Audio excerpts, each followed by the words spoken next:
నమస్కారం. లక్ష్మణరాజు గురూజీని మాట్లాడుతున్నా. చాలా మందిని నేను చేసిన వీడియోలలో కూడా కామెంట్స్ లో అడుగుతున్నారు, గురువుగారు అసలు అష్టదిబంధన అంటే ఏంటి, అసలు అష్టదిబంధన చేస్తే ఏం జరుగుతుంది, చాలా మంది కామెంట్స్ లో అడుగుతున్నారు. దాని గురించి నేను ఈ రోజు చెబుతున్నా. ఎందుకంటే కుటుంబంలో మీకు మనశ్శాంతి లేక, డబ్బు సంపాదిస్తే నిలవక, ఎంత కష్టపడ్డా కూడా ఇల్లు కట్టాలి, ఒక కారు కొనాలి అన్న ఒక ఆశ ప్రతి ఒక్కరిలో ఉంటది. లేని వాళ్ళు ఎవరు ఉండరు. కానీ ఆశ ఎంత సంపాదించినా కూడా వస్తాం పోవటం, ఏది మిగలదు. మనశ్శాంతికి దూరం అవుతుంటారు. మనం ఇంట్లో పిల్లలకి అభివృద్ధి చెందరు, చదువు కరెక్ట్గా ఉండదు, చెబితే మాట వినరు. మనం ఒకటి చెబితే వాళ్ళు ఒకటి చేస్తారు, వాళ్ళు ఒకటి చెబితే మనం ఒకటి. అలాంటి ఇబ్బందులు కలుగుతుంటాయి. భార్య భర్తల మధ్యలో మంచిగా ఉంటారు, కానీ ఆయన మాట ఆమె వినదు, ఆమె మాట ఆయన వినడు. చేసే వర్క్ లో అభివృద్ధి లేక, ఎంత కష్టపడ్డా కూడా ముందుకు పోలేక, మనశ్శాంతి లేకుండా ఎంతో మంది ఇబ్బంది పడుతుంటారు. అలాంటి వాళ్ళకి అష్టబంధన చేసేది. అష్టదిబంధన అంటే వాళ్ళ ఇంట్లో మనశ్శాంతి, ఆరోగ్య శాంతి, గృహశాంతి అన్ని కలిగి ధనవశ్యం జనవశ్యం అది కలగాలి. ఎందుకంటే ఎంత సంపాదించినా కూడా వాళ్ళకి బయటకు పోతే ఒక గౌరవం అనేది ఉండదు. అలాంటి వాళ్ళకి జనాకర్షణ అంటారు. ఆ జనాకర్షణ ధనాకర్షణ కలిగి సంపాదించిన డబ్బులు వాళ్ళకి మిగిలిట్టుగా,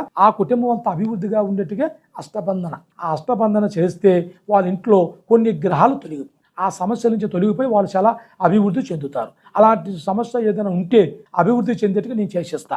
ఏది ఉన్నా కూడా నేను నమ్మకంతోనే జీవితం. నమ్మకం ఉండాలా. ఆ నమ్మకంతో నాకు కాల్ చేయండి. మీకు ఏ సమస్య ఉన్నా కూడా ఆ దుర్గాదేవి ఆశీస్సులతో నేను గ్యారంటీగా తీర్చేస్తా. మీరు భయపడాల్సిన పనే లేదు.